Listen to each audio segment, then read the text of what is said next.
Hello guys, welcome to my channel Katha Premi. अद्विया माफियाचे निषिद्ध प्रेम भाग 30. अद्वैतने सियाला वॉकिंग डेस्कवर बसवले आणि टेबलवरचे सर्व सामान एका झटक्यात हाताने खाली पाडून दिले. सर्व वस्तू खाली पडल्या आणि सिया हळूहळू मागे झुकत पूर्णपणे टेबलवर आडवी झाली. अद्वैतने तिचे ओठ आपल्या ताब्यात घेतले आणि तो तिला अतिशय वेगाने आणि उत्कटतेने चुंबन घेऊ लागला. तो मध्येच तिला हलके बाईट घेत होता, ज्यामुळे सियाच्या तोंडातून वेदना आणि सुखाची संमिश्र कळ निघत होती. पण त्याचे ओठ तिच्या ओठांवर असल्याने तो आवाज तिथेच दबला जात होता. अद्वैतचे हात तिच्या शरीरावर फिरत तिला कुरवाळत होते. सिया त्याच्या त्या स्पर्शामुळे आणि पॅशनेट किसमुळे पूर्णपणे शहारली होती. तिच्या शरीरात एक प्रकारची उष्णता जाणवू लागली आणि तिचे शरीर ताठ झाले. ती अंगडाई घेत अद्वैतच्या केसात बोटे अडकवून त्यांना मुठीत धरून ओढू लागली, पण अद्वैतवर याचा परिणाम काहीच झाला नाही. जेव्हा तिला श्वास घ्यायला त्रास होऊ लागला तेव्हा अद्वैतने तिचे ओठ सोडून तिच्या मानेवर आपले तप्त ओठ ठेवले. त्याचा एक हात तिच्या नाजूक कमरेवर आणि पोटावर फिरत होता, तर दुसरा हात तिच्या कपड्यांच्या आत शिरून तिला स्पर्शाने वेडे करत होता. सियाचा चेहरा पूर्णपणे लालेलाल झाला होता आणि तिचे डोळे कैपात मिटले जात होते. ती दीर्घ श्वास घेत आपलेच ओठ चावत होती. अद्वैत मानेवरून खाली सरकत तिच्या क्लिवेजपर्यंत पोहोचला आणि तिथे त्याने जोरात बाईट केला, ज्यामुळे सियाच्या तोंडातून किंकाळी निघाली.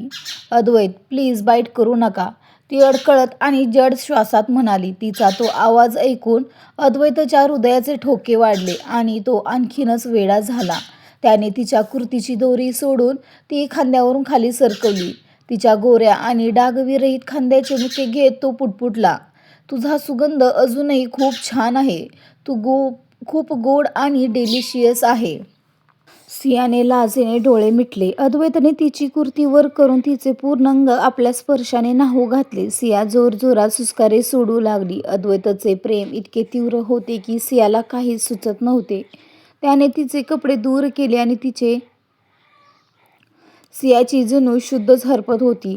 तिने आपले हात घट्ट मिटले होते. अद्वैतने स्वतःचे कपडेही बाजूला केले आणि काही क्षणातच तो सियाच्या मुखातून एक मोठी आर्त हाक निघाली. पण अद्वैतने पुन्हा तिचे ओठ आपल्या ओठांनी बंद केले. लवकरच ते दोघेही स्वर्गीय सुखाच्या जगात पोहोचले. संपूर्ण केबिनमध्ये त्यांच्या श्वासांचा आणि धडधडणाऱ्या हृदयाचा आवाज एखाद्या संगीतासारखा गुंजत होता.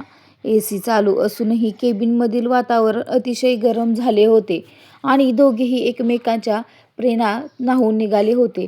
त्यांच्या कपाळावर घामाचे थेंब साचले होते. दुसरीकडे मीरा कॉलेजमधून घरी आली तेव्हा तिची आई तिला थेट तिच्या खोलीत घेऊन गेली आणि आतून दरवाजा बंद केला. आई तिला बेडवर बसून स्वतःही शेजारी बसली आणि म्हणाली, मीरा, मला आता सर्व काही खरंच सांग, काहीही लपवू नकोस. मीरा गोंधळून म्हणाली, मॉम, काय झालंय? तुम्ही अशा प्रकारे माझ्या रूममध्ये का आलात? मला माझं काम करू द्या. त्यावर मिसेस महाजन रागाने म्हणाल्या, तुला दिसत नाहीये का? मी तुझी आई आहे, दुसरी कोणी नाही जिच्याशी तू अशी उलट बोलशील. मीरा लाजत म्हणाली, सॉरी मॉम, मी फक्त विचारलं. मिसेस महाजन म्हणाल्या, तू आता लहान बाळ नाहीयेस, मोठी झाली आहेस, समजलं? मीरा गप्प झाली आणि तिचा चेहरा पडला. आईने थेट विचारले, तुला सियाकडून नक्की काय त्रास आहे? तू तिला का त्रास देऊ इच्छितेस? तिने तुझं नक्की काय बिघडवलंय? तुला तुझ्या भावाचा आनंदही बघवत नाही का? मीरा आपल्या आईच्या तोंडून सियाचे नाव ऐकून चक्रावून गेली. आई पुढे म्हणाली, बोल ग, गप्प का आहेस? मीरा रागाने आणि तिरस्काराने ओरडली, मॉम, मी त्या मुलीला कधीच माझ्या भावाच्या आयुष्यात सहन करू शकत नाही. मला माझ्या भावासाठी माझी मैत्रीण योग्य वाटते. ती 2 कवडीची रस्त्यावरची मुलगी, मी तिला कधीच स्वीकारणार नाही. मग त्यासाठी तुम्ही किंवा दादाने माझा जीव घेतला तरी चालेल. मीराचे हे शब्द ऐकून मिसेस महाजन आश्चर्याने तिच्याकडे बघतच राहिल्या. दुसरीकडे अद्वैत सियाला घेऊन सोफ्यावर आला आणि तिला स्वतःवर बसवून तिच्या कमरेला आधार दिला. दोघांचे श्वास वेगाने वाहत होते आणि बंद केबिनमध्ये त्यांचा आवाज गुंजत होता. दोघांच्याही शरीरावर घामाचे थेंब होते आणि ते दोघेही धापा टाकत होते. वातावरण इतके उत्कट आणि गरम झाले होते की कोणालाही मागे हटायचे नव्हते. कंपनीच्या खालच्या मजल्यावर निक्की रागाने आपल्यासमोर उभ्या असलेल्या रोहनकडे बघत होती. तर रोहन तिच्याकडे प्रेमाने पाहत होता. त्याने अचानक निक्कीच्या कमरेत हात घातला आणि तिला आपल्याकडे ओढले. निक्की एखाद्या पानासारखी ओढली जाऊन थेट रोहनच्या कणखर छातीला धडकली, ज्यामुळे तिच्या तोंडातून आह असा आवाज निघाला. तिने आपले कपाळ धरले. रोहन लगेच वाकून तिला पाहू लागला. दोघेही इतके जवळ होते की त्यांचे श्वास एकमेकात मिसळत होते. काही तासांनंतर अद्वैत सियासोबत गाडीच्या मागच्या सीटवर बसला होता आणि निक्की रोहन पुढच्या सीटवर होते.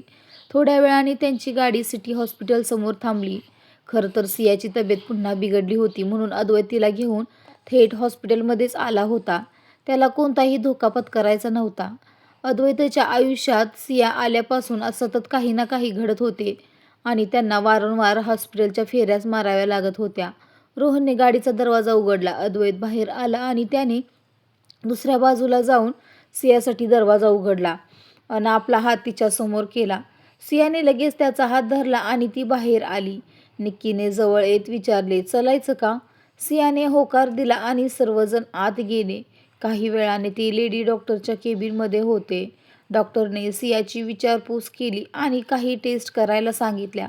सियाने सांगितले की तिचे पिरियड्स मिस झाले आहेत आणि जेवणाचा विचित्र वास येत आहे.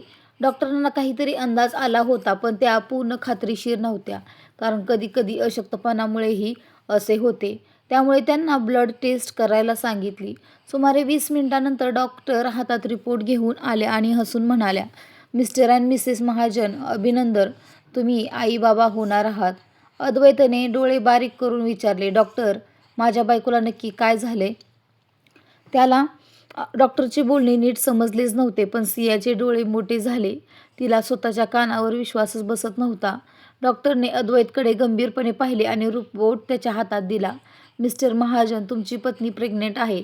आत्ता कुठे अद्वैतला अर्थ उमजला होता. रिपोर्टवर स्पष्ट लिहिले होते, "प्रेग्नन्सी पॉझिटिव्ह." एका क्षणासाठी त्याचे हात थरथरले. मग त्याने आनंदाने सियाकडे पाहिले, जिचा चेहरा आधीच लालेलाल झाला होता. अद्वैतने लगेच सियाला उचलून कडेवर घेतले आणि म्हणाला, "तू प्रेग्नेंट आहेस. आपण आई बाबा होणार आहोत." ज्या चेहऱ्यावर नेहमी दगडासारखे कठोर भाव असायचे, आज तिथे 440 वोल्टचे हास्य होते. डॉक्टरही त्याला असे हसताना पाहून थक्क झाल्या होत्या. थोड्या वेळाने डॉक्टरने सियाचा डाएट चार्ट बनवून दिला आणि सांगितले की पहिले 3 महिने खूप काळजी घ्यावी लागेल. अद्वैत सियाला उचलून बाहेर घेऊन आला तेव्हा निक्कीने विचारले, "नक्की काय झालंय? तुम्ही तिला असं का उचललंय?" अद्वैत मृदू आवाजात म्हणाला, "तुझं प्रमोशन झाले. निक्की, तू मावशी होणार आहेस." हे ऐकताच निक्कीने जोरात किंचाळी फोडली, ज्यामुळे आजूबाजूचे लोक बघू लागले. निक्की हळूच पुटपुटली, "काय? मी खरंच मावशी होणार? ओ माय गॉड, मी तर आता आकाशातच तरंगते." अद्वैतने तिच्याकडे दुर्लक्ष केले आणि सियाला घेऊन पुढे गेला. सियाचे डोके त्याच्या छातीवर होते. अद्वैत म्हणाला, "बेबी, आता तुला खूप काळजी घ्यावी लागेल. तू आता कॉलेजला आठवड्यातून एकदाच जाशील. बाकी तुझे नोट्स मी अरेंज करून देईन आणि तू रोज माझ्यासोबत ऑफिसला येशील, जेणेकरून तू माझ्या नजरेसमोर राहशील." त्याला पाहून असे वाटत होते की त्याचे पाय जमिनीवर नसून ढगावरच आहेत. रोहन मागे निक्कीला बघून मनातच म्हणाला, "बॉस तर बाबा होणार आहेत, पण माझं अजून काहीच सुरू झालं नाहीये. आज या निक्कीला मी नक्कीच त्रास देईन." दुसऱ्या दिवशी सकाळी अद्वैत आणि सिया गाढ झोपले होते. खिडकीतून येणारी सूर्याची कोवळी किरणे अद्वैताच्या चेहऱ्यावर पडत होती, ज्यामुळे त्याच्या ओठांवर एक सुखाचे हसू आले. त्याने डोळे उघडले आणि शेजारी झोपलेल्या सियाकडे पाहिले. तिचे विखुरलेले केस आणि निरागस चेहरा पाहून त्याला खूप शांत वाटले. सिया प्रेग्नेंट होती. त्यांच्या आयुष्यात एक छोटा जीव येणार होता. अद्वैतने तिचे कपाळ आणि गाल गुळगुळीत चुंबनाने न्हाऊन घातले. मग त्याने चादरीच्या आतून तिच्या पोटाला स्पर्श केला आणि हळूच म्हणाला, "बेबी, मी तुझा डॅड आहे. लवकर माझ्याकडे ये." त्याने पोटावर एक छोटा मुक्का घेतला आणि गुपचूप वॉशरूममध्ये गेला. फ्रेश होऊन तो खाली किचनमध्ये आला. त्याने शेफला ऑरेंज ज्यूस आणि हेल्दी सँडविच बनवायला सांगितले. त्याला आज स्वतः नाश्त्यावर घेऊन जायचा होता. खरं तर त्याला ही बातमी सर्वांना सांगायची होती, पण सियाने त्याला थांबवले होते, कारण तिला माहीत होते की या घरात तिला इजा पोहोचवणारे अनेक लोक आहेत.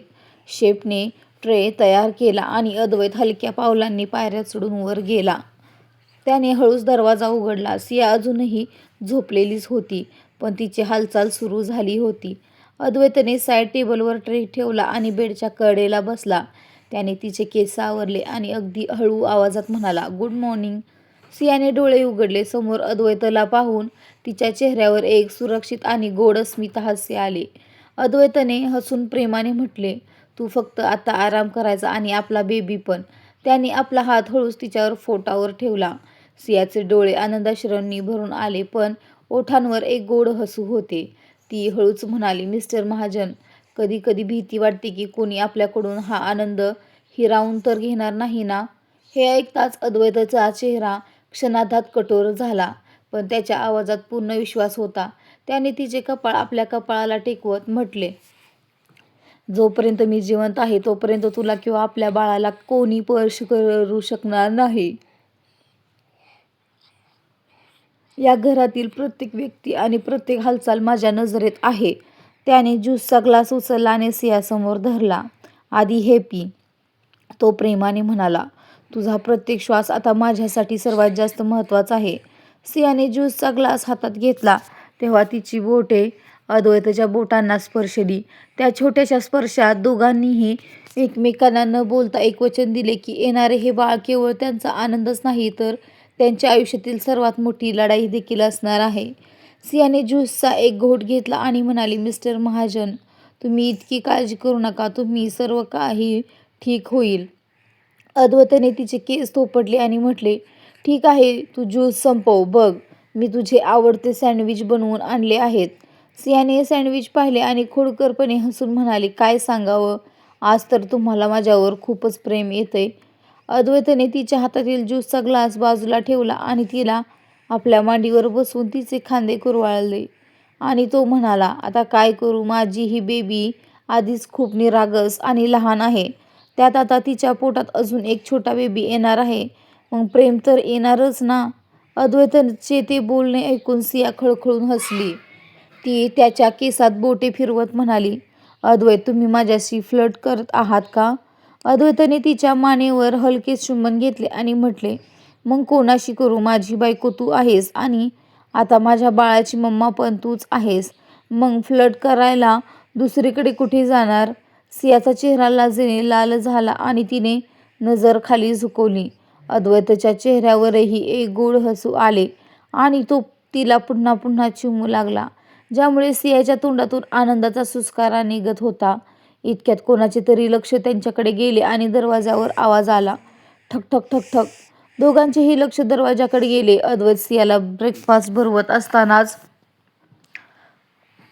कोणाचे तरी येणे त्याला आवडले नाही. त्याच्या चेहऱ्यावरील भाव एकदम बदलले, कारण त्याला त्याच्या प्रायव्हसीमध्ये कोणाचीही ढवळाढवळ आवडत नव्हती. तो उठला आणि रागाने दरवाजा उघडण्यासाठी निघाला. अद्वैतने दरवाजा उघडला तेव्हा समोर निक्की उभी होती. तिला पाहून अद्वैतच्या भुवया आश्चर्याने वर उंचावल्या.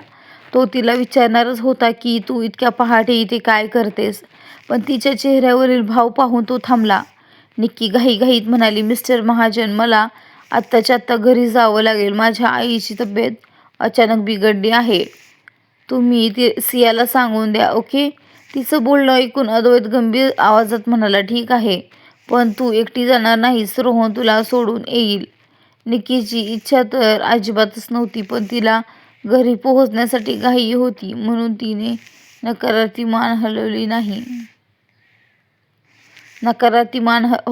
मान हलवली. अद्वैतने लगेच फोन काढून रोहनला मेसेज केला. निक्की तिथून निघताना म्हणाली, "मी निघते, सियाची काळजी घ्या." अद्वैतने मान डोलावली आणि निक्की गेल्यावर दरवाजा बंद झाला. अद्वैत परत सियाकडे आला तेव्हा तिने विचारले, "काय झालं? कोण होतं?" अद्वैतने तिच्या गालावरून हात फिरवत प्रेमाने सांगितलं, "तुझी मैत्रीण घरी गेली आहे. तिला घरून फोन आला होता. मी रोहनला सांगितलंय, तो तिला सोडून येईल." अद्वैतने जाणीवपूर्वक तिच्या आईच्या आजारपणाबद्दल सांगितले नाही, कारण तसे केले असते तर सियानेही जाण्याचा हट्ट धरला असता. थोड्या वेळाने अद्वैत सियाला घेऊन बाथरूममध्ये गेला. दोघेही शॉवरखाली एकमेकांना उत्कटतेने किस करत होते. अद्वैत पूर्णपणे उत्तेजित झाला होता आणि दोघेही विवस्त्र होते. जेव्हा अद्वैतच्या लक्षात आले की सियाला नीट उभे राहता येत नाहीये, तेव्हा त्याने तिला कमरेतून पकडून वर उचलले. सियाने तिचे पाय अद्वैतच्या कमरेवर लपेटले. अद्वैत तिला शॉवरच्या भिंतीला टेकवले आणि तिच्या ओठांवरून ओघळत तिच्या मानेवर चुंबन घेऊ लागला. सिया जोरात श्वास घेत हुंदके देऊ लागली. अद्वैत तिची कंबर छाती गोंजारत तिला कुरवाळू लागला. त्याने तिच्या छातीवर किस करत हळूच विचारले, "आर यू ओके बेबी?" सियाने हुसकारा सोडत होकार दिला. अद्वैतची पूर्ण खबरदारी होती की त्यांच्या जवळीकीमुळे बाळाला काही त्रास होऊ नये. थोड्याच वेळात अद्वैत उभे असतानाच तिच्या सियाने घट्ट पकड घेतल्यामुळे तिची नखे अद्वैतच्या मानेत रुतली. पण त्याला वेदना जाणवल्या नाहीत. तो अतिशय हळूवारपणे तिच्याशी एकरूप होत होता. शॉवरच्या पाण्याचा आवाज आणि त्यांच्या हृदयाचे ठोके संपूर्ण बाथरूममध्ये घुमत होते. दुसरीकडे मीरा आज खूप रागात होती. तिच्या आईने तिला ओरडली होते आणि तिला असे वाटत होते की हे सर्व फक्त आणि फक्त तिला स्वतःची चूक दिसत नव्हती. तिला फक्त सिया शत्रू वाटत होती. ती घराबाहेर पडत असताना तिच्या आईने विचारलं, "का मीरा, इतक्या सकाळी कुठे जातेस? नाश्ता करून जा." पण मीराने मागे वळून न पाहता उद्धटपणे उत्तर दिलं, "गरज नाहीये, मी बाहेर खाईन." आणि ती निघून गेली. मिसेस महाजन स्वतःशीच म्हणाल्या, "या मुलीला कितीही समजावलं तरी तिला काहीच कळत नाहीये. माहीत नाही ही मुलगी काय दिवस दाखवणार आहे." आणि एक अद्वैत आहे जो आपल्या पत्नीला भेटवायला तयार नाहीये. जर या मीराने त्यावेळी खोटं सांगितलं नसतं तर आज आपली सून आपल्यासोबत असती. त्यांच्या चेहऱ्यावर खूप दुःख स्पष्ट दिसत होते. दूर उभी असलेली रंजना महाजन मनातल्या मनात म्हणाली, "वाटतंय आज वहिनी आणि मीरामध्ये काहीतरी मोठं झालंय. पण आता मला माझी चाल कशी खेळावी लागेल. तरच सर्व फासे माझ्या बाजूने पडतील आणि माझा अभिमान असेल. यामुळे प्रॉपर्टीचा मालक त्याच्या डोक्यात काहीतरी प्लॅन चालवत होता. तो पूर्ण करतील आणि नाव मीराचे येईल आणि त्यांचं कुटुंब तुटेल. अद्वैत मीराला सोडणार नाही." हे सर्व विचार करताना त्याच्या चेहऱ्यावर एक विचित्र आणि धूर्त हास्य होतं. मिसेस महाजन किचनमध्ये गेल्या आणि तोही काही सेकंद त्यांना जाताना बघून आपल्या खोलीत निघून गेला. मीरा कॉलेजला जात होती तेव्हाच तिचा फोन वाजला. मीराने कॉल उचलला तर समोरून आवाज आला, "हॅलो मॅडम, तुम्ही ज्या मुलीला उचलण्यासाठी सांगितलं आहे ती अजून कॉलेजला आलेली नाही." मीरा आधीच रागाने भरली होती. ती ओरडून म्हणाली, "तर तुझ्यावर काय वरून बर्फाचे गोळे पडतायत का? तिच्यावर नजर ठेव. ती कधी ना कधी नक्कीच येईल, समजलं? जेव्हा तू पूर्ण काम करशील तेव्हाच कॉल कर. नाहीतर मी तुला जसं हायर केलंय तसंच तुझ्या जागी दुसऱ्यालाही हायर करू शकते."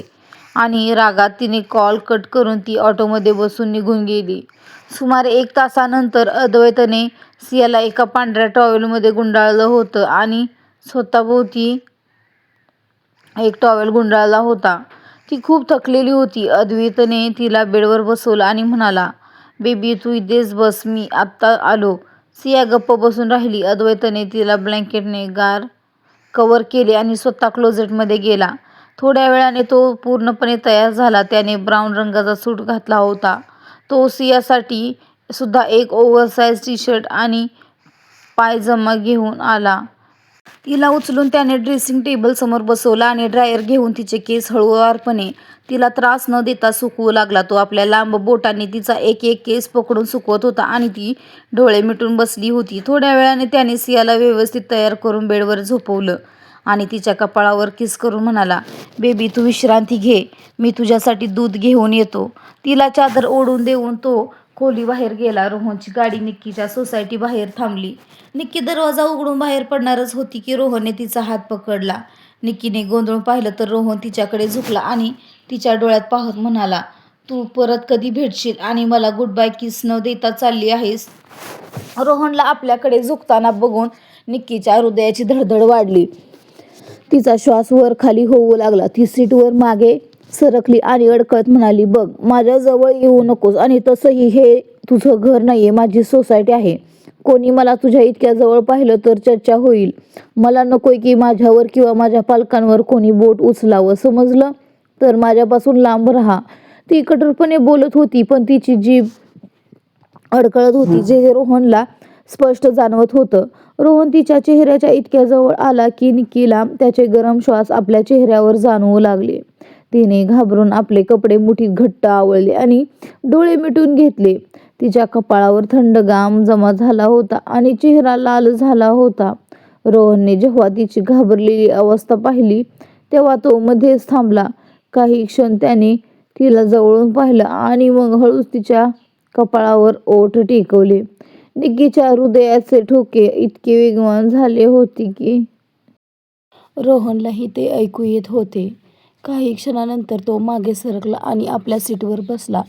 त्याने निक्कीच्या डोक्यावर हलकी टपली मारली आणि खोडकरपणे हसत म्हणाला, "आता इथेच बसून राहणार आहेस की जायचं पण आहे?" निक्की त्यावर शुद्धीवर आली. तिने डोळे उघडले आणि घाईघाई दरवाजा उघडून बाहेर पळाली. तिने मागे वळून रोहनकडे पाहिलंही नाही. रोहनच्या ओठांवर पुन्हा हास्य होतं आणि तो स्वतःशीच पुटपुटला, "माझी लढाऊ वाघन तर आज भिजलेली मांजर बनली. पण काहीही म्हणा, खूप गोड वाटत होती. माझं हृदय किती वेगाने धडधडतंय. माहीत नाही तो दिवस कधी येईल जेव्हा माझी ही लढाऊ मुलगी माझ्यावर प्रेम करेल." असं म्हणत तो आपल्या इच्छा उराशी बाळगून गाडी घेऊन तिथून निघून गेला. अद्वैत सियासाठी गरम दूध आणि काही फळं घेऊन आला होता. डॉक्टरांनी सांगितल्याप्रमाणे तिला थोड्या थोड्या वेळाने काहीतरी खाऊ घालायचं होतं. उलट्या होतील पण खाणं बंद करायचं नाही, नाहीतर अशक्तपणा येऊ शकतो, ज्यामुळे बाळ आणि आईला त्रास होईल. अद्वैताने सियाला दूध पाजलं, फळं खाऊ घातली आणि औषध देऊन झोपवलं. मग स्वतः तयार होऊन तिच्याजवळ आला आणि म्हणाला, "बेबी, आज तू इथेच आराम कर. मला एका महत्त्वाच्या मीटिंगसाठी बाहेर जावं लागेल. मीटिंग संपली की लगेच तुझ्याकडे येईन." सियाची त्याला एकटं सोडण्याची इच्छा नव्हती, पण विचार करून तिने होकार दिला. अद्वैताने तिच्या कपाळाचे चुंबन घेतले आणि म्हणाला, "स्वतःची काळजी घे आणि काहीही हवं असल्यास इंटरकॉमवर सांग. मी एका मेडला तुझ्याकडे पाठवून जातोय. काळजी करू नकोस." डॉक्टरांनी सांगितलं की सुरुवातीच्या दिवसात थोडा त्रास होईल, नंतर सगळं ठीक होईल. सियाने प्रेमाने त्याच्याकडे पाहिलं आणि म्हणाली, "ठीक आहे, पण तुम्ही स्वतःची काळजी घ्या. मी वाट पाहीन." अद्वैतच्या ओठांवर एक खोल हास्य आलं. आता त्याचं कुटुंब वाढणार होतं. ते 2चे 3 होणार होते. त्याने झुकून तिचे दोन्ही गाल चुंबले आणि मग ओठांवर हळूवार किस करून म्हणाला, "ठीक आहे, मी लवकर परत येईन. ओके? स्वतःची काळजी घे." असं बोलून तो खोलीबाहेर पडला. तो खाली आला तेव्हा रोहन परत आला होता. अद्वैतने एका बॉडीगार्डला खोलीबाहेर राहण्याचे आदेश दिले आणि सियाची काळजी घेण्यास सांगून तो बाहेर पडला. रोहनने त्याच्यासाठी गाडीचा दरवाजा उघडला आणि अद्वैत त्यात बसला. रोहन ड्रायव्हिंग सीटवर बसला आणि गाडी स्टार्ट करून पुढे नेली. कथा कशी वाटते कमेंटमध्ये सांगायला विसरू नका. लवकरच भेटू एका नवीन भागासह. तोपर्यंत बाय.